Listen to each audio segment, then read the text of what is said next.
भक्तीचा या चॅनेलला like, share आणि सबस्क्राईब करा. बेल आयकॉन घंटी दाबायला विसरू नका.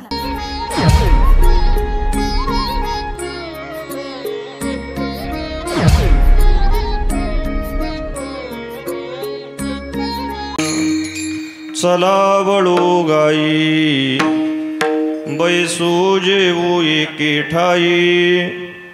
बहु केले वणवण पाय पिटे झाला शीण. संत हृदय सम्राट आगाध कृपा वात्सल्य मूर्ती भगवान श्री ज्ञानोबराय महाराष्ट्र वेदाचं निस्सरण लीलया ज्यांच्या श्वासातून झालं ते जगद्गुरु श्रीमंत श्री तुकोबराय.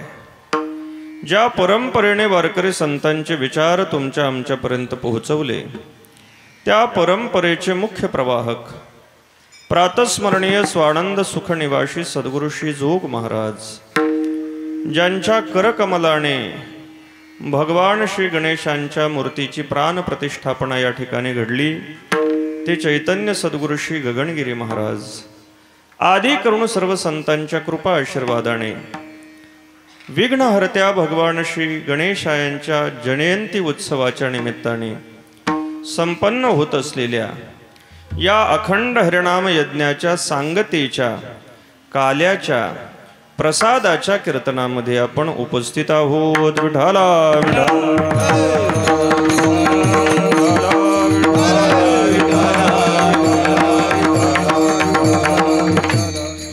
अष्टविनायक सेवा मंडळाच्या द्वारे आयोजित समस्त ग्रामस्थ शिवाजीनगर सेक्टर 26 इथे शिवनेरी नगर या शिवनेरी नगरामध्ये निवास करणारे अनेक सर्व भाविक भक्त मंडळी या सर्वांच्या सहभागातून संयोजनातून हा उत्सव या ठिकाणी संपन्न होतोय. परिसरातील सर्व भाविक भक्त वारकरी मंडळी, आमची ज्येष्ठ श्रेष्ठ गुणीजन मंडळी, मायबाप श्रोतृ वर्ग सर्वांच्या उपस्थितीत हा उत्सव संपन्न होतोय. त्याच्या सांगतेच्या काल्याच्या कीर्तनामध्ये आपण उपस्थित आहोत. त्या अनुषंगाने काहीसं चिंतन घडावं म्हणून जगद्गुरु श्रीमंत श्री तुकोबरायांचा हा अभंग सेवेकरता निवडलेला आहे. आपल्या मर्यादित वेळेमध्ये यथाशक्ती यथामती श्री गुरुदेवांच्या कृपेने अभंगाचं चिंतन पूर्ण करण्याचा आपल्याला प्रयत्न करायचा आहे. विठाला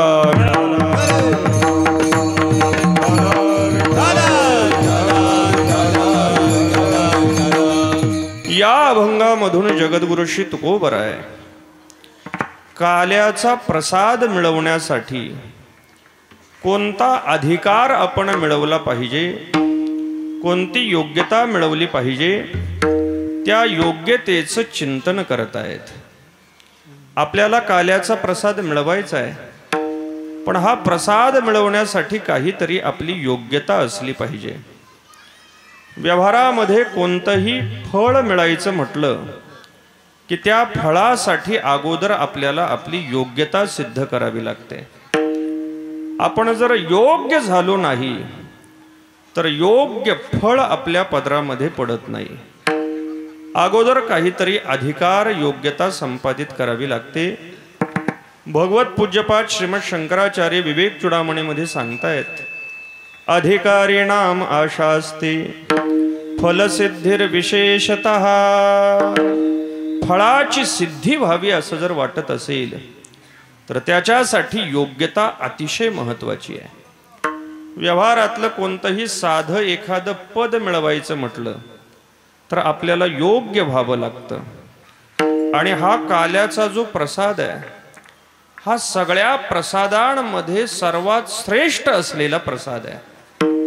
मग हा प्रसाद मिळवण्यासाठी आपल्याला किती योग्यता मिळवावी लागेल. तुकोबरा बोलतात, अगोदर आपण अधिकार कमवावा, योग्य व्हावं, चांगलं व्हावं, मग भगवान आपल्याला हा प्रसाद देतात. कोणी भारे अधिकारी, कोणी भारे अधिकारी, त्यासी हरी देईल, त्यासी हरी देईल, त्यासी हरी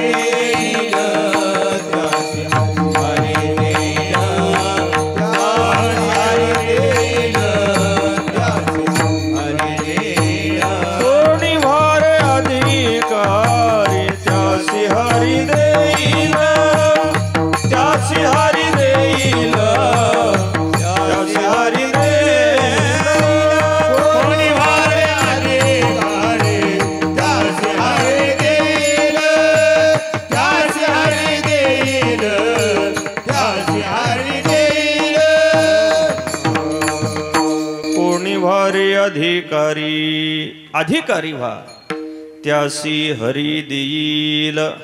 भगवान परमात्मा मग त्याला प्रसाद देतात. हा काल्याचा प्रसाद भगवंताने सर्वांना दिलेला नाही. आपले जे प्रिय लाडके भक्त असलेले गोपाळ आहेत, त्या गोपाळांना भगवंताने हा प्रसाद दिलेला आहे. भगवान जेव्हा यमुनेच्या पात्रामध्ये प्रसाद वाटायला सुरुवात करणार, तेव्हा देवर्षी नारदांनी पाहिलं आणि देवर्षी नारद सत्यलोकामध्ये ब्रह्मदेवाजवळ गेले. ब्रह्मदेवाला जाऊन सांगितलं, तुम्हाला तुमचं ब्रह्मपद कायमचं राहावं असं जर वाटत असेल तर भगवान काल्याचा प्रसाद वाटतायत, तो प्रसाद तेवढा मिळवा. काल्याचा प्रसाद मिळाला म्हणजे तुमचं ब्रह्मपद कायमचं परमनंट झालं म्हणून समजा. कोणाला आपलं पद कायमचं नको आहे? प्रत्येकाला असं वाटतं आपलं पद कायमचं राहिलं पाहिजे. आणि हे तर सर्वश्रेष्ठ ब्रह्मपद आहे. ब्रह्मदेवाने विचार केला, जर काल्याचा प्रसाद घेतल्यानंतर आपलं पद कायमचं राहणार असेल तर मग घेतला पाहिजे. ब्रह्मदेव निघाले, आले, पाहतायत तर भगवान गोपाळांना काल्याचा प्रसाद वाटतायत. ब्रह्मदेव लांबून पाहतायत. ब्रह्मदेवाने विचार केला, ही सगळी गवळ्याची पोरं आहेत, यांच्यामध्ये आपण जर अशी 4 तोंड धारण करून गेलो तर हे आपल्याला ओळखतील. त्यामुळे आपण रूप बदलावं, गोपाळांचं रूप धारण करून काल्याचा प्रसाद मिळवावा. म्हणून ब्रह्मदेवाने रूप बदललं, गोपाळांचा वेश धारण केला. ब्रह्मदेव गोपाळ झाले, पण आतून झाले नाहीत, वरून झाले. डुप्लिकेट गोपाळ झाले आणि डुप्लिकेट गोपाळ होऊन गोपाळांच्या लाईनीमध्ये उभे राहिले. ब्रह्मदेवाला असं वाटलं साधारण प्रसाद आहे, बाकीच्यांना मिळतोय, आपल्याला सुद्धा मिळेल. पण ब्रह्मदेवाच्या हे लक्षात आलं नाही की काला वाटणारा आपला बाप आहे, तो आपल्याला ओळखेल. ब्रह्मदेव लाहीण जशी पुढं पुढं सरतीये तसे पुढं पुढं पुढं पुढं गेले. देवासमोर हात केला, पण देवाने ओळखला हा भक्त नाही, हा देव आहे. भगवंताने ब्रह्मदेवाच्या हातावरती प्रसादच दिला नाही.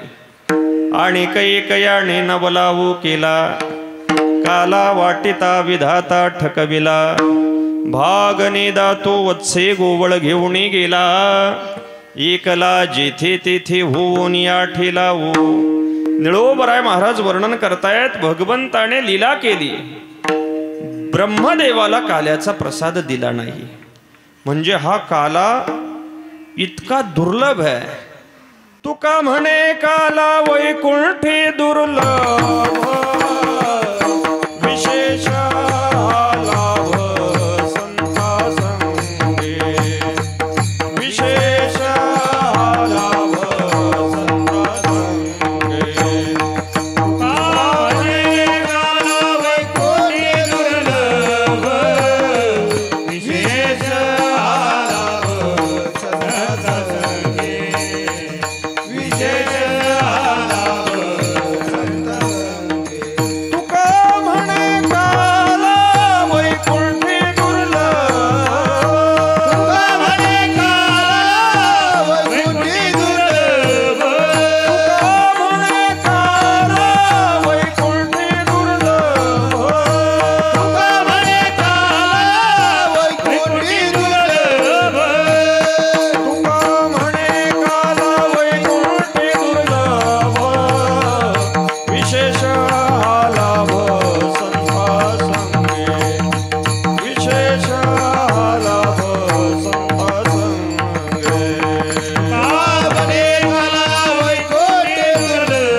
काला वैकुंठी दुर्लभ, विशेष हा लाभ संत संगे. तुकोबरा बोलतात हा प्रसाद दुर्लभ आहे. देवतादिकांना हा काल्याचा प्रसाद मिळाला नाही.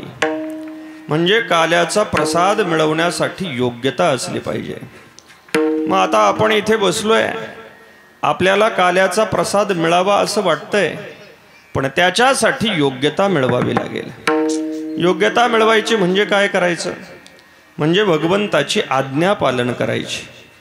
जोपर्यंत आपण देवाचे लाडके आवडते होत नाही तोपर्यंत भगवान आपल्याला प्रसाद देणार नाहीत. देवाची आज्ञा, भगवंताने दिलेली आज्ञा आपण पालन केली पाहिजे. त्याने नाही ते खायला सांगितलेलं नाही ते आपण सोडून दिलं पाहिजे. त्याने नाही ते प्यायला सांगितलेलं नाही ते आपण सोडून दिलं पाहिजे. म्हणजे निषिद्ध गोष्टीचा त्याग केला पाहिजे. त्याने गळ्यामध्ये तुळशीची माळा धारण करायला सांगितली. कंठी मिरवा तुळसी, व्रत करा एकादशी, म्हणवा हरीचे दास, तुका म्हणे मज ही आस. आपण देवाचं व्हावं, मग भगवान आपल्या भक्तांना जसा प्रसाद देतात तसा आपल्याला प्रसाद देतील. तुकोबारायांना वाटते सर्वांना प्रसाद मिळावा, पण सगळे देवाच्या समोर योग्यतेमध्ये बसले पाहिजेत. तुकोबारायांनी सर्वांना आवाहन केलं, तुम्हाला एका जागेवरती बसून हा देव दुर्लभ काल्याचा प्रसाद मिळवायचा आहे ना, मग गोपाळ व्हा. गोपाळ झाल्याशिवाय भगवान प्रसाद देत नाहीत. मग आता गोपाळ व्हायचं म्हणजे काय करायचं? गोपाळ कोणाला म्हटलं जातं? गाम पालयतीति गोपालः. जो गायींचं पालन करतो त्याला गोपाळ म्हटलं जातं. तुकोबाराय बोलतायत, चला अगोदर आपण गोपाळ होऊ, गायी वळू, मग आपल्याला हा प्रसाद एका जागेवरती बसून खाता येईल. अभंगाच्या पहिला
चलावळू गाई. तुकोबाराय बोलतात, आपल्याला गोपाळ व्हायचं असेल तर आपण गायींचं पालन केलं पाहिजे. वेद लक्षणा जी भारतीय गायी आहे तिला शास्त्राने गो म्हणजे गायी अशी संज्ञा दिलेली आहे. शास्त्राने जर्शीला गायी म्हटलेलं नाही. त्यामुळे गायी शब्द उच्चारल्याबरोबर आपल्या समोर आपला जो भारतीय गोवंश आहे तोच डोळ्यासमोर यायला पाहिजे. तुकोबाराय बोलतात, आपण गायी वळण्यासाठी चला. चला वळू गाई. लोक म्हणू लागले, महाराज मुंबईमध्ये आम्ही कीर्तन ऐकतोय आणि तुम्ही आम्हाला गायी वळण्यासाठी सांगत आहात. आमच्याकडे इथे फिरण्यासाठी जागा नाही, तर गायी कुठून वळायच्या? दुसरी महत्त्वाची गोष्ट, गायी राहिल्यात कुठं की ज्या वळायला तुम्ही सांगत आहात? तुकोबाराय तर सर्वांना गायी वळण्यासाठी आवाहन करतायत आणि आपण विचार करतोय आपल्याजवळ गायीच नाहीत तर वळायचं काय? जर आपल्याजवळ गायी नसत्या तर तुकोबारायांनी सर्वांना चला वळू गायी असा उपदेश केला नसता. तुकोबारायांनी मग असा उपदेश केला असता, चला घेऊ गायी. पहिल्या गायी घेऊ आणि मग गायी वळू. ज्या अर्थी तुकोबाराय आपल्याला गायी वळण्याची आज्ञा करतायत त्या अर्थी आपल्याकडं गायी असल्या पाहिजेत. आपल्याकडं गायी असल्याशिवाय तुकोबाराय गायी वळायला सांगणार नाहीत. सर्वांना सांगतायत.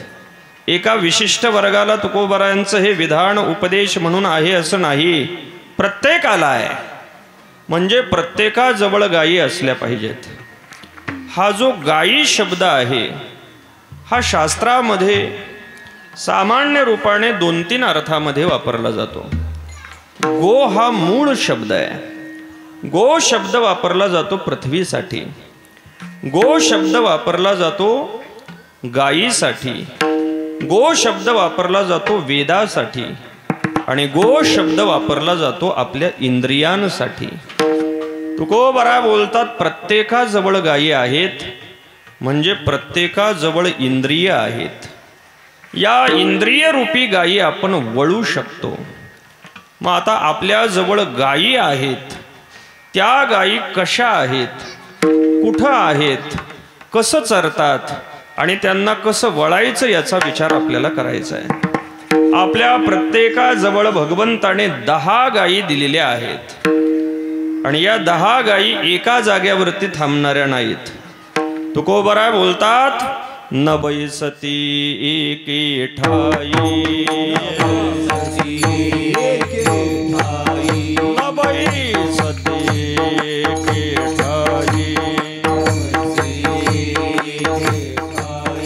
धावती दाही 10 वाटा, धावती दाही 10 वाटा, धावती दाही 10 वाटा, धावती दाही 10 वाटा, धावती दाही 10 वाटा, धावती दाही 10 वाटा, न बैसती के ठाई.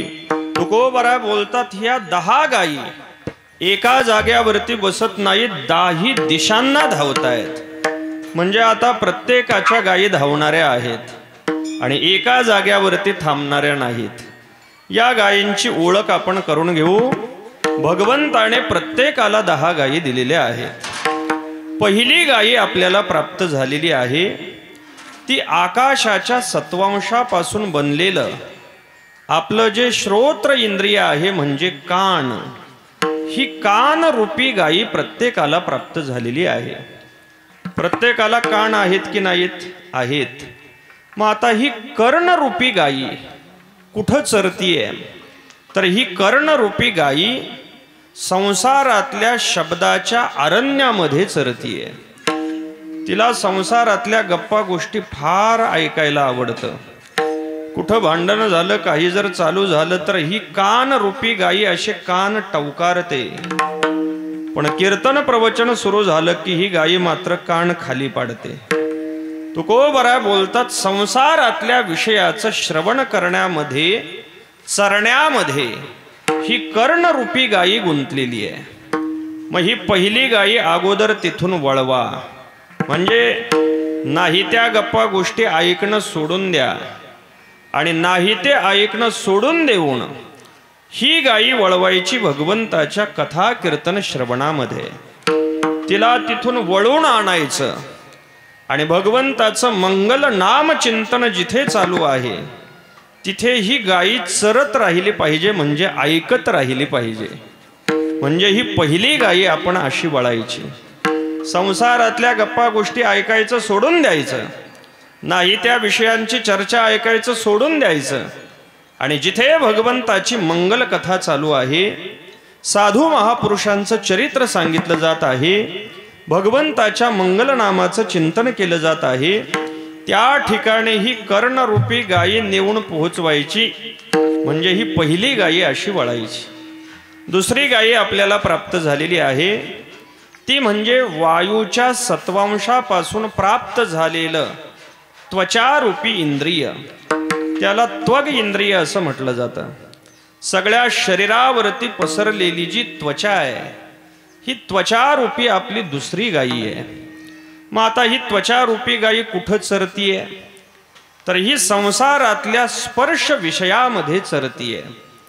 तिला संसारातला मऊ स्पर्श आवडतो. संसारातले गादी चांगल्यापैकी मऊ असलेल्या वस्तू तिला आवडतात. तिला बाकी कुठं काही आवडत नाही. म्हणजे ही संसारातल्या स्पर्शामध्ये गुंतलेली आहे. तुकोबराय बोलतात, हिला तिथून वळवायचं आणि ज्या ठिकाणी भगवंताची सेवा चाललेली आहे त्या सेवेमध्ये ही त्वचारूपी गायी नेऊन पोहोचवायची. ही त्वचारूपी गायी फार सावध राहते. तिला स्नान करायचं म्हटलं तर तिला गरम पाणी लागतं. इंद्रायणी चंद्रभागेमध्ये जर गेली तर ही त्वचारूपी गायी स्नानाला उतरत नाही, लांबूनच फक्त पाहते, पण आंघोळ मात्र तीर्थामध्ये करत नाही. मग या त्वचारूपी गायीला तीर्थ स्नानामध्ये आपण वळवलं पाहिजे. ज्या ज्या ठिकाणी तीर्थ आहे त्या त्या ठिकाणी स्नान करायला या त्वचारूपी गायीने काणकूस करायला नको, तिला तिथे वळवायचं. जिथे भगवंताची सेवा चाललेली आहे तिथे खालून टोचतंय की काय होतंय याचा विचार तिने करू नये. तिने भगवत सेवेसाठी अंग चोरून राहू नये. म्हणजे ही त्वचारूपी गायी आपण भगवंताच्या तीर्थस्नानामध्ये सेवेमध्ये वळवली पाहिजे. तिसरी गायी आपल्याला प्राप्त झालेली आहे. ही तिसरी गायी तेजाच्या सत्वांशापासून प्राप्त झालेलं आपलं नेत्र इंद्रिय आहे, ज्याला आपण डोळे म्हणतो, पाहण्याचं काम जे करतं. ही नेत्ररूपी तिसरी गायी आहे. ही गायी चरते कुठं? ही नेत्ररूपी गायी संसारातल्या रूप विषयाकडे पाहण्यामध्ये गुंतलेली आहे, चरते आहे. तिला सारखं काहीतरी पाहायला लागतं. अलीकडे ही नेत्ररूपी गायी एवढी बिघडलेली आहे की तिला 2 मिनिटं सुद्धा एक विषय पाहायला आवडत नाही. मोबाईलची स्क्रीन सारखी वरती ढकलत राहते. सारखं चित्र बदललं पाहिजे. म्हणजे संसारातल्या गोष्टी पाहण्यामध्ये गुंतलेली ही नेत्ररूपी गायी आहे. ही गायी भगवंताने आपल्याला हे पाहण्यासाठी दिलेली नाही. तुकोबराय बोलतात, ही नेत्ररूपी गायी तिथून वळवायची आणि भगवंताच्या मंगल रूपाला पाहण्यामध्ये तिला पाहिलं पाहिजे.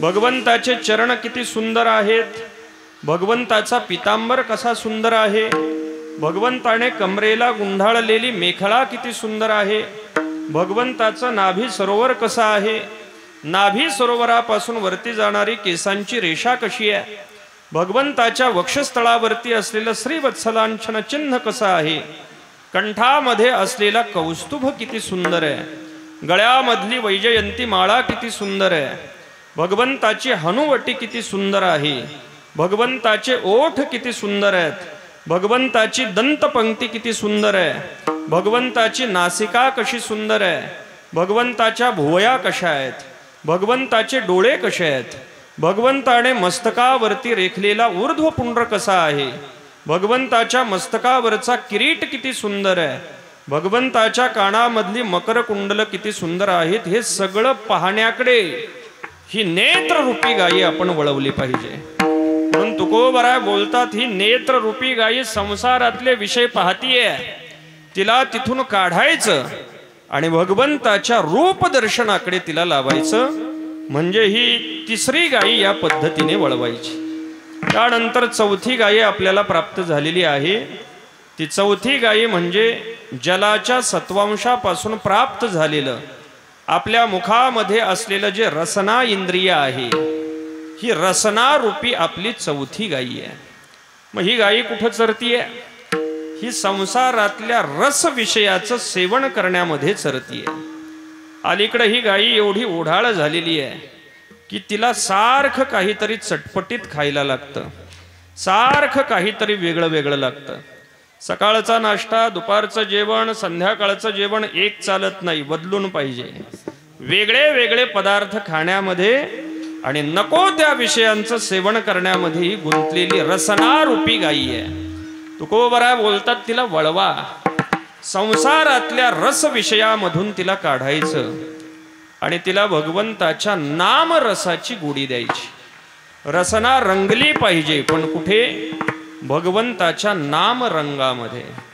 तुकोबरा बोलतात धन्यमुख झाले निवाली रसना, नाम नारायणा घोष करी, नाम नारायणा घोष करी. धन्यमुख झाले निवाली रसना, नाम नारायणा घोष करी, नाम नारायणा घोष करी. धन्यमुख झाले निवाली रसना, धन्यमुख झाले निवाली रसना, धन्यमुख झाले निवाली रसना, नाम नारायणा घोष करी, नाम नारायणा घोष करी. धन्यमुख झाले निवाली रसना, नाम नारायणा घोष करी, नाम नारायणा धन्यमुख झाले निवाली रसना, नाम नारायणा घोष करी. भगवंताच्या नारायण नामाचा घोष करण्यामध्ये ही रसनारूपी गायी गुंतली पाहिजे, तिथं चरली पाहिजे. संसारातल्या विषयांमध्ये रस सेवन करण्यामध्येही चरू नये, भगवंताच्या भजनामध्येही रंगून जावी. म्हणजे ही चौथी रसनारूपी गायी आहे. त्यानंतर पाचवी गायी आपल्याला भगवंताने दिलेली आहे, ती म्हणजे पृथ्वीच्या सत्वांशापासून बनलेलं घ्राण इंद्रिय, नासिका, जे सुगंध घेण्याचं काम करतं. ही नाक रूपी आपली पाचवी गायी आहे. मग ही गायी कुठं चरतीये? ही संसारातल्या सुगंधामध्ये चरतीये. तिला वेगळी वेगळी अत्तर, वेगळे वेगळे परफ्यूम लागतात, भरपूर वेगळे वेगळे सुगंध तिला लागतात. तुकोबरा बोलतात ही नासिका रूपी गायी संसारातल्या गंध विषयाकडे चरतीये, तिथून तिला वळवायचं. नाकाने सुगंध घ्यायचा झाला तर तो भगवंताला अर्पण केलेल्या फुलांचा घेतला पाहिजे. भगवंताच्या चरणावरती वाहिलेल्या ज्या तुळशी मंजिरी आहेत त्यांचा सुगंध घेतला पाहिजे. फुलं उमलतात ती भगवंताला समर्पित होण्यासाठी. मध्ये घुसखोरी करून आपण ती आपल्या डोक्यात घालतो, हा भाग वेगळा. पण आपण ही सगळी फुलं अगोदर भगवंताला समर्पित केली पाहिजेत. देवाला निवेदित केल्यानंतर मग त्यांचा आपण सुगंध घ्यावा, मग ती भगवंताची होऊन गेलेली आहेत. म्हणजे या नासिका रूपी गायीने सुगंध घ्यायचा, पण तो संसारातल्या विषयाचा नाही, तर भगवंताला अर्पण केलेल्या ज्या गोष्टी आहेत त्यांचा सुगंध घ्यायचा. त्याच्यामध्ये ही गायी वळवायची. या 5 गायी आपल्या जवळ आहेत, त्या कुठं चरतायत आणि त्यांना कसं वळवायचं याचा विचार आपण केला. आता पुढच्या 5 गायी म्हणजे आपल्याला प्राप्त झालेली आपली कर्मेंद्रिय आहेत, ज्यांनी आपण काम करतो. ही कर्मेंद्रिय आपल्याला प्राप्त झालेली आहेत. त्यामध्ये पहिलं कर्मेंद्रिय आपले 2 पायी आहेत. हे पायी म्हणजे ही पायी रूपी गायी कुठं चरतीये? नको तिकडे फिरण्यामध्ये ती चरतीये. इकडे तिकडे फिरायला जायचं म्हटलं तर ह्या पायी रूपी गायीचे पायी दुखत नाहीत, पण आळंदी पंढरीची वारी करायचं म्हटलं तर हिचे पायी दुखतात. देवाच्या दर्शनासाठी मंदिरामध्ये जायचं म्हटलं तर पायी दुखतात. म्हणजे ही पायी रूपी गायी नको तिकडे फिरण्यामध्ये चरतीये तुकोबरा बोलतात तिला वळवायचं भगवंताच्या दर्शनासाठी भगवंताच्या वारीसाठी तीर्थयात्रेसाठी ही पायी रूपी गायी चालली पाहिजे। जवये सकळ सिद्ध आहे हात चालावया पायी तव तो आपुले स्वहित पाहे तीर्थयात्रे जाय चुकू नको तिकडे फिरण्यासाठी हे पायी नाहीत, भगवंताच्या क्षेत्राकडे चालत जाण्यासाठी आपल्याला भगवंताने दिलेत। म्हणून ही पायी रूपी गायी भगवंताच्या दिशेने वळवायची। त्यानंतर सातवी गायी म्हणजे आपल्याला प्राप्त झालेले 2 हात आहेत। ही हात रूपी गायी कुठं चरतीये? ही हात रूपी गायी नको ते कर्म करण्यामध्ये गुंतलेली आहे। भगवंताची पूजा करायची म्हटलं तर हिला कंटाळा येतो आणि नको ते व्यवहार करायचे म्हटलं तर ही हात रूपी गायी कुठे सरसावते। नाही ते कर्म करण्यामध्ये गुंतलेली ही हात रूपी गायी तिथून वळवायची आणि भगवंताच्या सेवेमध्ये, भगवंताचं मंदिर झाडून घेण्यामध्ये, मंदिर पुसण्यामध्ये या हात रूपी गायीला कंटाळा वाटायला नको। भगवंताची पूजा करण्यामध्ये या हात रूपी गायीला कंटाळा यायला नको। भगवंताचं भजन करताना टाळी वाजवायला या हात रूपी गायीला कंटाळा यायला नको। जिथे जिथे भगवंताची सेवा घडतीये, सत्कर्म घडतंय, त्या सत्कर्मामध्ये ही हात रूपी गायी गेली पाहिजे, गुंतली पाहिजे। दान देण्यामध्ये ही हात रूपी गायी पुढे आली पाहिजे। नाहीतर नको त्या गोष्टी घेऊन खिशात घालण्यासाठी ही हात रूपी गायी नाही, भगवत सेवेसाठी आहे। म्हणजे ही हात रूपी गायी भगवंताच्या भजनाकडे वळवा, भगवत सेवेसाठी सत्पात्र दानासाठी वळवा, म्हणजे ही हात रूपी गायी वळवणं आहे। त्यानंतर पुढे 8वी गायी म्हणजे आपण ज्याने बोलण्याचं कर्म करतो असं जे आपलं तोंड आहे, ही तोंड रूपी आपल्याला प्राप्त झालेली वाणी रूपी असलेली गायी आहे, जिने बोलण्याचा व्यवहार होतो। रसना इंद्रिय वेगळं, त्याने रसाचं ज्ञान होतं आणि त्या तोंडामधून जेव्हा शब्द बाहेर पडतात तेव्हा त्या तोंडाला कर्मेंद्रिय अशी संज्ञा प्राप्त होते। मुख हे कर्मेंद्रिय आहे, बोलण्याचं कर्म घडतंय, पण मग आता काय बोलते हे तोंड? ही तोंड रूपी गायी नाही त्या गप्पा गोष्टी बोलण्यात व्यस्त आहे। तर या तोंड रूपी गायीला वळवायचं। तोंडाने बोलायचं झालं तर भगवंताचं नाम बोललं पाहिजे, भगवंताची कथा बोलली पाहिजे। काही बोलायचं झालं तर भगवान ज्याच्यामध्ये संतुष्ट होईल असं बोललं पाहिजे। असं बोलण्याकडे ही आपण तोंड रूपी गायी वळवली पाहिजे। अशी ही 8वी गायी आहे। त्यानंतर पुढे मलमूत्र विसर्जनाच्या क्रिया करणारी 2 इंद्रिय अशी मिळून 10 इंद्रियांची ही मालिका पूर्ण होते। या 10ही गायी आपण भगवंताच्या सेवेमध्ये वळवल्या पाहिजेत, म्हणजे या 10 गायी आपण वळल्या पाहिजेत। मग आता या 10च गायी आहेत असं नाही, हा झाला 10 गायांचा कळप। हा प्रत्येकाकडे आहे की नाही? प्रत्येकाकडे आहे। पण या 10 गायांच्या कळपाची जी मालकीण आहे ती मालकीण थोडीशी विचित्र आहे। या 10 गायांच्या कळपाची जी मालकीण आहे, तुकोबरायांनी तिचं नाव ठेवलेलं आहे मनेरी। मनेरी म्हणजे आपलं मन, ही मनरूपी गायी या कळपाची अध्यक्ष आहे। आता ही 10 इंद्रिय रूपी गायी कदाचित एका जाग्यावरती बसतील, पण ही मनरूपी गायी एका जाग्यावरती बसत नाही। तुकोबराय बोलतात या 10 गायी वळणं कदाचित सोपं आहे, पण ही यांची अध्यक्ष असलेली गायी वळणं अवघड आहे। आता आपण इथे बसलेलो आहोत, आपल्या 10 गायी इथंच बसलेल्या आहेत। कान इथे आहेत, डोळे इथे आहेत, नासिका इथं आहे, त्वचा इथं आहे, हातपायी इथं आहेत। पण यांचा अध्यक्ष असलेली गायी म्हणजे मन, ते इथं असेलच असं नाही। आतापर्यंत ही गायी घरी जाऊन आली असेल, आतापर्यंत कीर्तन सुटल्यानंतर काय काय करायचं याचा विचार करून झाला असेल। ही गायी किती धावते ही आपल्यालाच सापडत नाही, तर हिला वळायचं कसं? तुकोबरायांनी देवाला प्रार्थना केली, तुका म्हणे तू राख म्हणे रे, मग ये रे त्या आम्ही जाणो, मग ये रे त्या आम्ही जाणो। तुका म्हणे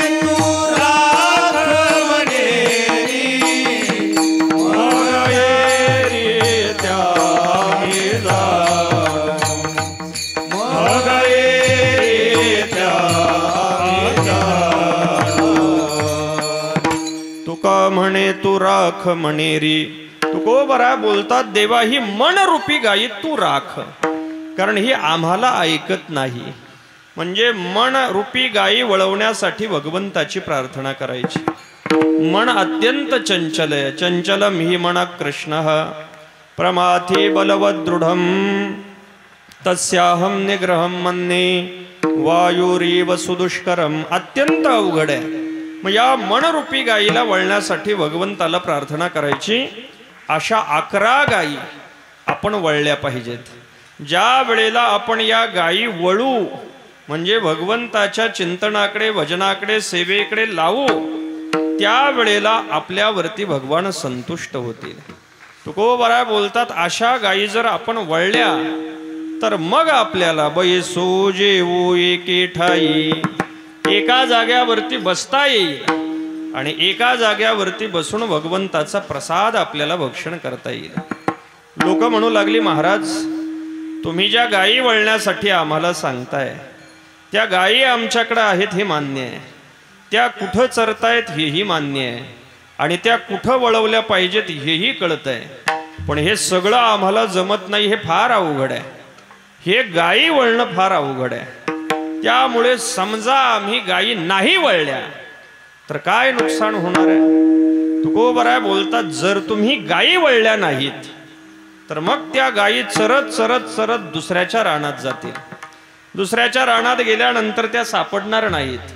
सापडल्या नाहीत तर तुम्ही पाठीमागून फिरत राहाल आणि इतकं फिरत राहावं लागेल की कितीही फिरलं तरी सुद्धा त्या सापडणार नाही. त्यामुळे गायी न वळल्यामुळे काय दुःख भोगावं लागतं त्याचा परिणाम तुकोबरा अभंगाच्या दुसऱ्या चरणात केली वनवना बहु केली वनवना बहु केली वनवना बहु केली वनवना बहु केली वनवना बहु केली वनवना बहु केली वनवना बहु केली वनवना पायपीठ झालसीन पायपीठ झालसीन बहु केली वनवना बहु केली वनवना पायपीठ झालसीन पायपीठ झालसीन बहु केली वनवना बहु केली वनवना बहु केली वनवना पायपीठ झालसीन पायपीठ झालसीन बहु केली वनवना पायपीठ झालसीन पायपीठ झालसीन बहु केली वणवण. तुकोबरा बोलतात जर आपण गायी वळल्या नाहीत तर आपल्याला वणवण करावी लागेल. रानामध्ये गायी वळण्यासाठी आपण गेलो, गायी चरतायत आणि भाकरी खाऊन जर आपण झाडाखाली झोपी गेलो तर त्या गायी चरत चरत दुसऱ्याच्या रानात जातात. त्यातही पुन्हा आपण जर उठलोच नाही, चांगले 4-5 तास गेले तर त्या चरत चरत कुठे जातात ते नंतर उठल्यानंतर आपल्याला कळत नाही. आत्ता आपली अशी स्थिती आहे की आपल्या या 10 गायी कुठं चरत गेलेल्या आहेत याचा शोध आपल्याला लागत नाही. मग तिथून पुढे काय घडतं त्या गायी शोधण्यासाठी आपल्याला भरकटत फिरावं लागतं. कुठे सापडतील म्हणून पूर्वेला जा, पश्चिमेला जा, 10 दिशांना फिरा. 2-3 किलोमीटरमध्ये सापडल्या तर ठीक आहे, कधी कधी 2-3 डोंगर उतरूनही सापडत नाहीत. तुकोबरा बोलतात वणवण करत फिरावं लागेल. आज आपण जी करतो आहोत ती वणवणच आहे. गायी न वळल्यामुळे आपल्याला फिरावं लागतंय. किती फिरावं लागतंय? त्या फिरण्याला मोजमाप नाही. म्हणून तुकोबरायांनी त्याला शब्द वापरलाय बहु. बहु म्हणजे 5-10 किलोमीटर नाही, अनेक जन्मांमधून आपण फिरतोय.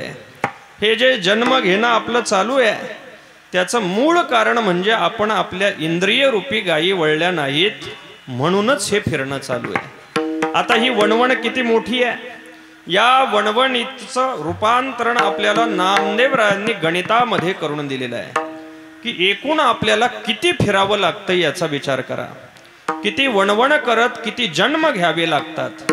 नामदेवराय सांगतायत की आपल्याला 20 लक्ष योनी ह्या झाडा झुडपांच्या योनीमधून वणवण करत फिरावं लागतं. म्हणजे 20 लाख योनी. आपण कोणते कोणते वृक्ष झालो, कोणी आपल्याला तोडलं कोणी जाळलं काही माहीत नाही. त्या वृक्षांच्या योनीमधून आपली वणवण चालू राहिली. त्यानंतर 9 लाख योनी पाण्यामध्ये असलेले जे जलचर आहेत त्या जलचरांच्या योनीतून फिरावं लागलं. 9 लाख योनी. कोणते मासे झालो, कोणते पाण्यातले प्राणी झालो माहीत नाही. म्हणजे 20 आणि 9 29 लक्ष योनी आपण फिरतोय. 29 लक्ष योन्यांची वणवण चालू आहे. त्यानंतर 11 लक्ष योनी हे जे किडे आहेत त्या किड्यांच्या योन्यांमधून आपली वणवण चालू राहते. कोणते कोणते किडे होतो, कोण कोण कुठे कुठे रगडून मारते काही माहीत नाही. 29 आणि 11 40 लक्ष योनी. तर या 40 लक्ष योन्यांमधून आपली वणवण चालू आहे. त्यानंतर आकाशामध्ये उडणारे जे पक्षी आहेत त्यांच्या 10 लक्ष योन्यांची वणवण आपल्याला फिरत राहावं लागतं. पक्षी एका जाग्यावरती बसत नाही, सारखा फिरत राहतो, सारखी त्याची वणवण चालू राहते. म्हणजे 10 लक्ष योनी पक्ष्यांच्या योनीतून फिरणं आहे. 40 आणि 10 50 लक्ष योन्यांची वणवण. त्यानंतर पुढे 4 पायाचे जे पशु आहेत त्या पशूंच्या 30 लक्ष योन्यांची वणवण आपली चालू राहते. म्हणजे 50 आणि 30 80 लक्ष योन्यांची वणवण ही आपली घडती आहे. त्यानंतर मानवा भितरी 4 लक्ष 80 आणि 4 84 लक्ष योनी. 84 लक्ष योन्यांची आपली ही वणवण चालू आहे. म्हणजे जे जे जन्म घ्यावे लागतात. किती जन्म झाला फेरा, जन्म झाला फेरा, किती जन्म झाला फेरा, किती जन्म झाला फेरा, गणित नाही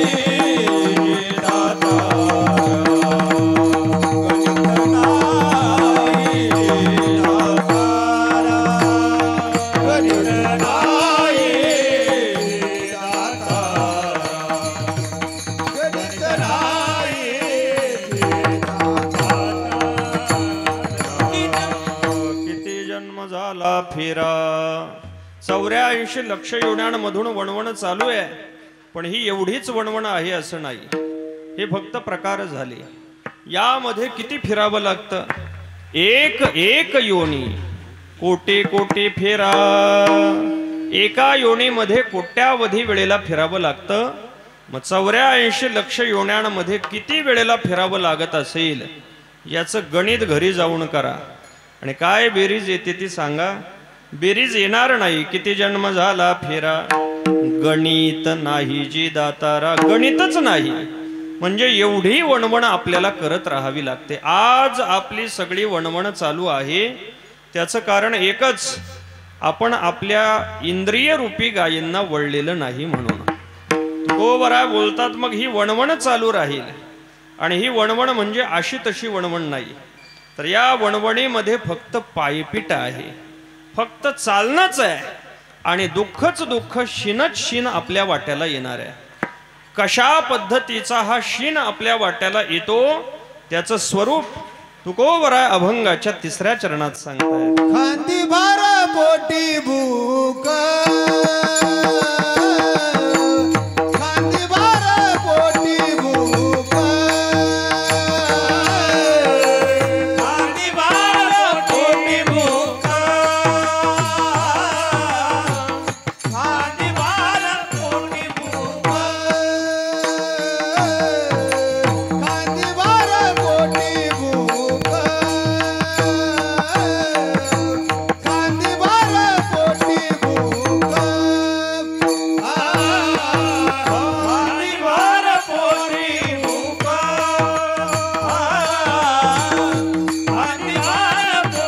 भूक काय खेळायचे सुख काय खेळायचे सुख बहु गेली वनवन बहु गेली वनवन काय खेळायचे सुख काय खेळायचे सुख बहु गेली वनवन बहु गेली वनवन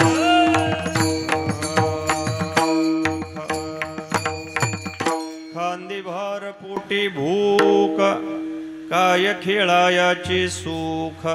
तुकोबराय बोलतात ही जी वणवण आपली चालू आहे त्या वणवणीचं स्वरूप असं आहे की आपल्या खांद्यावरती भार आहे आणि पोटामध्ये भूक आहे आणि आपलं चालणं चालू आहे. संसाराचा भार आपल्या डोक्यावरती आहे आणि पोटामध्ये आनंदाची भूक आहे. जो आनंद मिळायला पाहिजे तो मिळत नाही आणि मिळाला तर तो क्षणभर राहतो, टिकत नाही.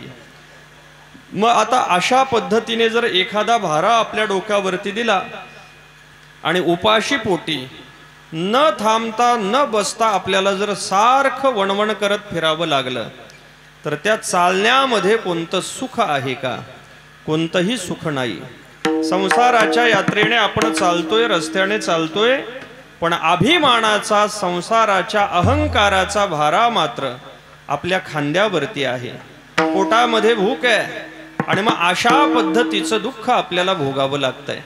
जे म्हणून थोडं असो मोठं असो जे काही दुःख भोगावं लागतंय त्या सगळ्याचं कारण एकच आहे की आपण आपल्या गायी वळलेल्या नाहीत म्हणून.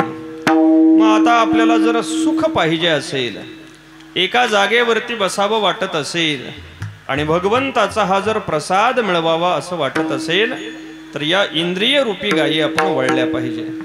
लोक म्हणू लागली महाराज आम्ही वळायला तयार आहोत, चालायला तयार आहोत. तुकोबराय बोलतात आता चालून जमणार नाही. दिंडी जर पुढे गेली आणि आपण जर मागे राहिलो, आपल्याला दिंडीमध्ये जर जायचं असेल तर हळूहळू चालून जमत नाही. आता गायी इतक्या लांब गेलेल्या आहेत की हळूहळू चालत जाऊन त्या वळता येणार नाहीत. आपल्याला वेग वाढवावा लागेल, म्हणजे प्रयत्न जास्त करावे लागतील, पळावं लागेल, धावावं लागेल. आणि जेव्हा आपण असं इंद्रिय रूपी गायींना वळण्यासाठी धावू मग त्या वेळेला तुकोबराय बोलतायत आपलं सगळं चांगलं होईल. अभंगाच्या शेवटच्या चरणात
म्हणे धावी मग अवघे बरवे. तुकोबरा बोलतात आता धावा. या गायींना वळण्यासाठी आपण धावलं पाहिजे. एकदा का आपण त्यांना वळण्यामध्ये यशस्वी झालो की एका जाग्यावरती बैसो जेवो एके ठाई परमात्म स्वरूपाच्या बोधावरती ब्रह्मस्थितीच्या ठिकाणी आपल्याला बसता येईल आणि भक्तीचा आनंदाचा भोग आपल्याला भोगता येईल. म्हणजे ज्ञान प्राप्त करून भक्ती आपल्याला करता येईल. ज्ञानोत्तर भक्ती प्रेमाची प्राप्ती आपल्याला होईल. या पद्धतीने आपण अधिकार संपन्न होऊन काल्याचा प्रसाद मिळवू शकू. अभंगाचा धावता भावार्थ आपण पूर्ण केलेला आहे. आता उरलेल्या वेळामध्ये भगवान श्रीकृष्ण परमात्म्याच्या चरित्राचं चिंतन करून भगवान श्री गणपतींच्या जयंती उत्सवाचा प्रसंग सांगून आपल्याला वेळेमध्ये थांबायचंय. पण तत्पूर्वी एकदा भगवंताचं भजन करा. विठोबा रखो माई परित्राणाय साधूनां विनाशाय च दुष्कृतां धर्म संस्थापनार्थाय संभवामि युगे युगे. भगवान द्वापार युगाच्या शेवटी वसुदेव आणि देवकी मातेच्या पोटी कंसाच्या कारागृहामध्ये प्रगट झाले. 8 वर्षाच्या मूर्तीच्या रूपाने प्रगट झाले. शेवटी पुन्हा वसुदेव देवकी मातेने प्रार्थना केल्यानंतर भगवान लहान झाले. भगवंताला घेऊन वसुदेवजी निघाले. भगवंताला टोपलीमध्ये ठेवलं. उचलिला कमळापती पायीची बंधने गळती. भगवंताला घेऊन गोकुळामध्ये आले आणि तिथे असलेली जी माया आहे तिला घेऊन पुन्हा मथुरेमध्ये गेले. माया मथुरेमध्ये गेल्यानंतर रडे माया करी आकांत. कंसाचे दूत जागे झाले. त्यांनी येऊन पाहिलं तर मुलगा नसून मुलगी पायी पकडला. गरगर फिरवलं खाली आपटणार. एवढ्यात ती माया हातामधून निसटली. दिव्य शतपथ रथावरती आरूढ झाली आणि तिने आकाशवाणी करून कंसाला सांगितलं, कंसा अरे मला मारण्याचा प्रयत्न तू काय करतोय? तुला मारणारा माझ्या अगोदर उत्पन्न होऊन गोकुळामध्ये वाढतोय. कंसाला पत्ता मिळाला आणि मग भगवान गोकुळामध्ये आहेत. तर गोकुळामध्ये भगवंताला मारण्यासाठी कंसाने योजना आखायला सुरुवात केली. आता भगवान श्रीकृष्ण परमात्म्याच्या चरित्राचे 2 भाग पडतात की भगवंताने काही चरित्र हे दैत्यांसाठी केलेलं आहे आणि काही चरित्र हे भक्तांसाठी केलेलं आहे. देवाने पुतना मारली. महाबळ भट्टाची फजिती केली. रिठासूर दाढी खाली रगडून मारला. शकटासूर पायाने उडवून आकाशामध्ये मारला. तृणावर्त वावटळीच्या रूपाने आला. भगवंताने त्याला सुद्धा जमिनीवरती पाडून मारलं. या ज्या दैत्यांना मारण्याच्या भगवंताच्या लीला आहेत याला दैत्य मर्दन लीला असं म्हटलं जातं. पण काही लीला भगवंताने भक्तांसाठी केल्या. भक्तांसाठी ज्या लीला केल्या त्याला माधुर्यवती लीला असं म्हटलं जातं. भक्तांना आनंद प्राप्त व्हावा म्हणून भगवंताने लीला केल्या. कोणत्या कोणत्या लीला केल्या? लीला अनंत आहेत, पण त्यातल्या प्रधान लीलांचा आपण थोडासा विचार करा. भगवंताने माती खाल्ली. आता माती खाणं ही जी लीला आहे ही भक्तांना आनंद देण्यासाठी केलेली लीला आहे. माती खाण्याने भक्तांना कोणता आनंद होणार आहे? पहिली भगवंताने माती खाल्ल्यानंतर पृथ्वीला आनंद झाला. पृथ्वी देवाची आद्य भक्त आहे. भगवंताने माती खाऊन तिला आश्वस्त केलं की मी आलोय, आता तुला घाबरण्याचं कारण नाही. पृथ्वीला आनंद आहे. भगवंताने जी माती खाल्ली ती गोपाळांच्या गवळणींच्या पायाची धुळी आहे. ती माती खाल्ल्यानंतर गोपाळ गवळणी गायींना आनंद झाला. भगवान सर्वांना दाखवून देत आहेत की तुमच्या चरणाची धूळ मला प्रसादा इतकी प्रिय आहे, मग तुम्ही माझ्यासाठी किती प्रिय असाल. गायी गोपाळ गवळणींना आनंद आहे. बरं, जी माती खाल्ली जाते ती खाल्लेला पदार्थ पोटामध्ये जातो. भगवंताच्या पोटामध्ये अनंत ब्रह्मांड आहेत आणि या ब्रह्मांडामध्ये अनंत जीव राहत आहेत. भगवान गोपाळांच्या चरणाची धूळ सर्वांपर्यंत पोहोचू इच्छितात.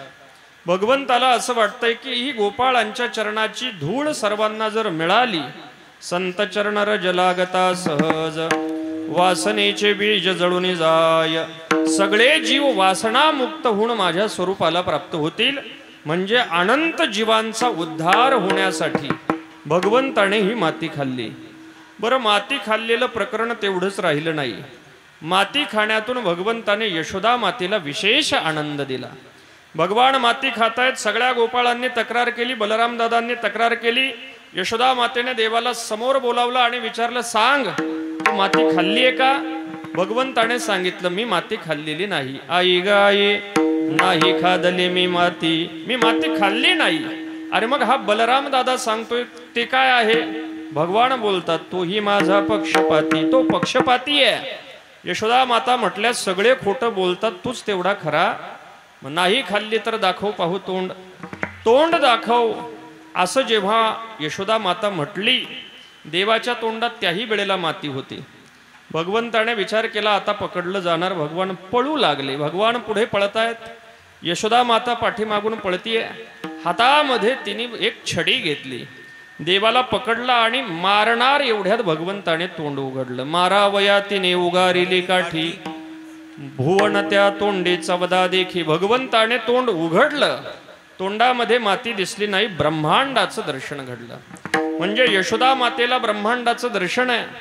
अनंत कोटी जीवांच्या वासनामुक्त होऊन जीवांना भगवत प्राप्तीचं साधन आहे. गायी गोपाळांना आनंद आहे, पृथ्वीला आनंद आहे. म्हणजे भगवंताच्या माती खाण्यामधून एवढ्या सर्वांना आनंद होतोय. भगवंताने चोरी केली. भगवंताची चोरी आणि व्यवहारातली चोरी याच्यात अंतर आहे. भगवान श्रीकृष्ण परमात्म्याचं चरित्र म्हणजे कोढ आहे, ते सहजासहजी कळत नाही. नवल केवढे केवढे नकळे कान्होबाचे कोढे. व्यवहारात चोरी झाली तर आपली संपत्ती कमी होते, नष्ट होते, चोर घेऊन जातात. पण भगवंताने चोरी केल्यानंतर घरामध्ये दही दूध दुप्पट पटीने वाढायचं. म्हणजे संपत्ती डबल व्हायची. डबल होण्यासाठी 5 वर्ष 6 वर्षाची वाट पाहण्याची गरज नाही. कोणाला आपली संपत्ती डबल नको आहे? सगळ्या गोपिकांना असं वाटायचं आपली सगळी संपत्ती डबल व्हावी, यासाठी याने येऊन चोरी करावी. म्हणून सगळ्या गारहाणं घेऊन यायच्या, कृष्णा तू चोरी करतोय असं ऐकलंय, मग ये आमच्या घरी चोरी करायला. भगवान आमंत्रण आल्याशिवाय चोरी करायला जात नव्हते. चोरी करायला गेल्यानंतर एका गवळणीच्या घरी चोरी करण्यात अनेक पद्धतीच्या लीला आहेत. भगवंताने चोरीच्या लीलेमधून गवळणींचं गोपाळांचं चित्त चोरलं आणि भगवत स्वरूपाशी एकरूप त्यांना करून घेतलं. अनेक पद्धतीच्या खोड्या वाढल्या, तक्रारी येऊ लागल्या. यशोदा मातेकडे सगळ्यांची गारहाणी येत आहेत. सगळ्या गवळणी म्हणू लागल्या, आता आम्ही गोकुळ सोडून जाऊ का? यशोदा माता म्हटली, तुम्ही जाऊ नका, मीच याला गोकुळातून बाहेर पाठवते. मग ठरलं, भगवंताला गायी वळण्यासाठी आता उद्या पाठवायचे. उद्या जाई राणा सवे घेऊन गोधणा. भगवंताला यशोदा मातेने रात्री लवकर झोपी घातलं. दुसऱ्या दिवशी पहाटे लवकर उठवलं, गरम पाण्याने स्नान घातलं, पितांबर घातला, गळ्यामध्ये वैजयंती माळा घातली, कपाळाला चंदनाचा तिलक लावला, देवाच्या डोक्यावरती मोर पिसाची टोपी ठेवली, खांद्यावरती अत्यंत बारीक जाळीदार कांबळ टाकली, हातामध्ये एक वेताची छडी दिली, दुसऱ्या खांद्याला एक शिंक टांगलं, राणामध्ये खाण्यासाठी शिदोरी, देवाच्या आवडीचा पावा कमरेला खोवला आणि असं भगवंताचं गोपवेशधारी रूप यशोदा मातेने सजवलं. अशा पद्धतीने भगवंताचं रूप तिने कधी पाहिलं नव्हतं. असं अद्भुत रूप भगवंताचं पाहून यशोदा माता देवालाच पाहतीये की हा किती सुंदर दिसतोय. भगवंताने आईला सांगितलं, आई उशीर होतोय, मला जायचंय राणामध्ये. भगवंताने दिव्य वेणुनाद केला. सगळे गोपाळ आपल्या गायी वासरांना घेऊन आले आणि भगवान गायी चारण्यासाठी वृंदावनामध्ये येऊन प्राप्त झाले. वृंदावनामध्ये आल्यानंतर एका बाजूने गायी चरतायत आणि दुसऱ्या बाजूने भगवान यमुनेच्या पात्रामध्ये खेळ खेळतायत. भगवंताचे खेळ सुद्धा अद्भुत आहेत, त्या खेळांचे अर्थ सुद्धा अद्भुत आहेत. खेळाच्या निमित्ताने भगवंताने यमुनेच्या पात्रामध्ये असलेला कालिया तिथून हुसकून दिला. त्यानंतर विविध खेळ चालू राहिले. गायी चरल्या, रवंत करत झाडाखाली बसल्या. सगळ्या गोपाळांनी भगवंताला सांगितलं, देवा आता गायी चरून झाडाखाली रवंत करतायत, आता आपल्याला प्रसाद घ्यायला काही हरकत नाही. भगवंताने सगळ्यांना सांगितलं, मग आता आपापल्या शिदोऱ्या आणा. खांदे भार पोटी भूक, काय खेळायाचे सुख. भगवंताने जो प्रसाद आजपर्यंत कोणाला दिला नाही, तो प्रसाद भगवंताने गोपाळांसाठी सगळ्या शिदोऱ्या एकत्र केल्या, त्यामध्ये आपली शिदोरी मिळवली. अद्भुत असा काला तयार झाला. भगवान मध्ये उभे राहिले. सर्व देवी देवता विमानं घेऊन अंतरिक्षामध्ये काल्याचा प्रसाद पाहण्यासाठी आली. आजीओ सामरावती काला पहावया येती. भगवान मध्ये उभे राहिले आणि सगळ्या गोपाळांना भगवान आपल्या हाताने घास भरवतायत. बिभ्रद वेणुम जठर पठयो शृंगवेत्रे च कक्षे वामे पाणौ मश्रुन कवलम तत्फलान्यंगुलेषु तिष्ठन् मध्ये स्वपरिसुरुधो हासयन्नर्मभिस्वैः स्वर्गे लोके मिषदि बुभुजे यज्ञ भोगभाल केली. पुंडलीक वरदारी विठ्ठल श्री ज्ञानदेव गोपाल कृष्ण भगवान की जय. भगवंताने हा काल्याचा प्रसाद सर्व गोपाळांना दिला. सर्व साधू संत तिथे काल्याचा प्रसाद प्राप्त करतात आणि हा प्रसाद तुम्हा आम्हाला वाटतात. आज इथे आपल्याला गणेशजींच्या जयंती उत्सवाचा उत्सव आपल्याला पूर्ण करायचा आहे. आज गणेश जयंती आहे. संपूर्ण महाराष्ट्रभर या संबंधी उत्सव साजरे होतात. महाराष्ट्र भूमी ही भगवान गणपतींच्या पूजनाची विशेष भूमी आहे. संपूर्ण भारतात आपण जर फिरलात तर गणपतीची मंदिरं पाहायला मिळतील, पण स्वतंत्र नाही. मंदिराच्या आत मंदिर असतं, दारावरती गणपती असतो. पण महाराष्ट्र ही एकमेव भूमी आहे की जिथे गणपतींची स्वतंत्र मंदिर आहेत. म्हणून भगवान विघ्नहर्त्या गणेशाचं चिंतन केलं जातं.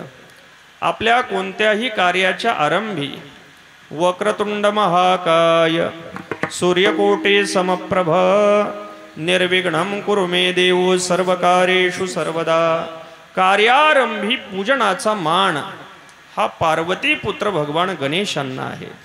कथा आपल्याला माहिती आहे. भगवान शिवजी आणि माता पार्वती, पार्वती माता स्नान करत असताना आपल्या अद्भुत शक्तीपासून पार्वती मातेने या पुत्राची निर्मिती केली. पार्वती नंदन भगवान गणेश प्रगट झाले. स्नान करत असताना पार्वती मातेने भगवान गणेशांना दारावरती रक्षणासाठी ठेवलं. भगवान गणेश परम मातृभक्त आहेत आणि मग आईची आज्ञा आहे. स्वतः भगवान शंकर समोरून आले, पण भगवान गणेशांनी मात्र त्यांना आतमध्ये जाऊ दिलं नाही. दोघांमध्ये युद्ध झालं. भगवान गणेशांचा मस्तिष्क भगवान शंकरांनी आपल्या त्रिशूळाने उडवलं आणि पार्वती आई साहेबांना जेव्हा हे कळलं तेव्हा त्या आक्रंदन करू लागल्या, रडू लागल्या. भगवान शंकरांच्या लक्षामध्ये आलं की हिच्या शक्तीपासून अद्भुत पुत्र जो उत्पन्न झाला होता, न कळल्यामुळे आपल्याकडून ही चूक घडलेली आहे. आता तसाच आशीर्वाद द्यावा म्हणून दिशेने पाठवलं आणि जो पहिला प्राणी प्राप्त होईल त्याचं मस्तिष्क आणून भगवान गणेशांच्या मस्तिष्कावरती लावलं.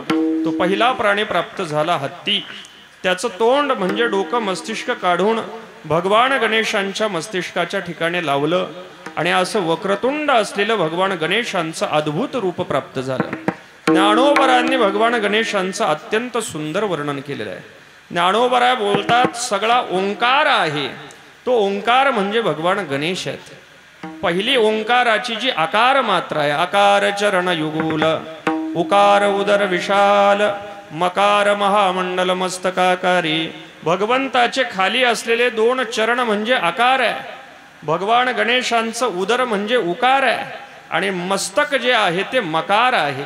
भगवान गणेशांची जी वाकडी सोंड आहे ती कोणासाठी आहे? ज्ञानोबराय बोलतात जे तुझिया विखी विमूढ तया लागे तो वक्रतुंड, ज्ञानी असे तरी अखंड उजूची आहासी. जे दुष्ट आहेत त्या दुष्टांना भगवान आपल्या वाकड्या सोंडेने उद्ध्वस्त करतात आणि जे सज्जन आहेत त्यांना मात्र आशीर्वाद प्राप्त करून देतात. 4 हाताची गणेशांची मूर्ती, 6 हातांची गणेशांची मूर्ती, 8 हातांची गणेशांची मूर्ती, अशा विविध पद्धतीने गणेश उपासना केली जाते. म्हणून आज गणेश जयंतीचा उत्सव आहे. पण विशेष रूपाने आपण ही एक गोष्ट लक्षामध्ये घेतली पाहिजे की गणेश जयंती साजरी करत असताना, जन्मोत्सव साजरा करत असताना तो काल्याच्या कीर्तनामध्ये केला जात नाही. आपण जे करत आहात त्याचा आपण बारकाईने विचार केला पाहिजे. ज्या दिवशी अधिष्ठात्री देवता जन्म घेते तो आपल्या उत्सवाचा महत्त्वाचा दिवस असतो. आणि उत्सवाचा महत्त्वाचा दिवस असल्यामुळे त्या दिवशी उत्सवाची सांगता होत नाही. रामप्रभू जर जन्माला येणार असतील तर रामनवमीच्या दिवशी रामनवमीचा काला होत नाही, तो दुसऱ्या दिवशी होतो. मग आज जर आपली अधिष्ठात्री देवता भगवान गणेश जर जन्माला येत आहेत तर त्यांचा पाळणा व्हायला पाहिजे, त्यांचा उत्सव व्हायला पाहिजे. आणि त्यांचा उत्सव दिवसभर होम हवन जपपूजन करून साजरा करून मग आपण दुसऱ्या दिवशी काल्याच्या कीर्तनाने सांगता केली पाहिजे. त्यामुळे गणेश जयंतीचा जो उत्सव आहे त्या निमित्ताने स्वतंत्र कीर्तन हे संध्याकाळचं केलं जातं. एवढा मोठा उत्सव आपण करतो, एका दिवसाने आपल्याला काय फरक पडणार आहे? कोणती अडचण आपल्याला आहे? काही अडचण नाही. भगवान गणेशांच्या कृपेने संपत्तीही भरपूर आहे, देवाला दिल्याने अजून वाढतंय, एक दिवस वाढवल्याने काय अडचण येणार आहे? त्यामुळे आज सकाळी काल्याचं कीर्तन न करता संध्याकाळी जयंतीचं कीर्तन केलं पाहिजे. आणि उद्या भगवान गणेशजींच्या जयंती उत्सवाच्या सप्ताहाचा काला केला पाहिजे. काला झाला की त्याच्या पुढे काही होत नाही. आणि आज आपल्याला मात्र दिवसभर उत्सव साजरा केला पाहिजे. म्हणून जिथे जिथे गणेश जयंतीचे उत्सव होतात तिथे दुसऱ्या दिवशी म्हणजे उद्या काला आहे, हे आपलं पहिलं ठिकाण मला पाहायला मिळालंय की इथे काल्याच्या कीर्तनातच जयंती उत्सव साजरा करायचा आहे. तर भगवान गणेशच आपल्यावरती कृपा करतील, आपल्याला तशी बुद्धी देतील आणि त्यांचं यथार्थ पूजन आज दिवसभर करून उद्या उत्सवाची सांगता करण्याची सद्बुद्धी भगवंताने आपल्याला द्यावी अशी प्रार्थना आपण त्यांच्या चरणी करू. आता भगवान गणेशजींचं जयंती उत्सव होतोय. आपल्याला फुलं वाटली असतील तर ती आपण उधळून जयंती उत्सव साजरा करणार आहोत. पुंडलिक वरदा हरी विठ्ठल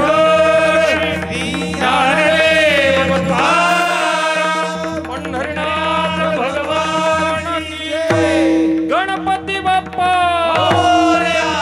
मंगलमूर्ती ज्ञानेश्वर माऊली ज्ञानराज माऊली माऊली ज्ञानेश्वर माऊली ज्ञानराज माऊली माऊली ज्ञानेश्वर माऊली ज्ञानराज माऊली माऊली ज्ञानेश्वर माऊली ज्ञानराज माऊली माऊली ज्ञानेश्वर माऊली ज्ञानराज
लंबोदर देता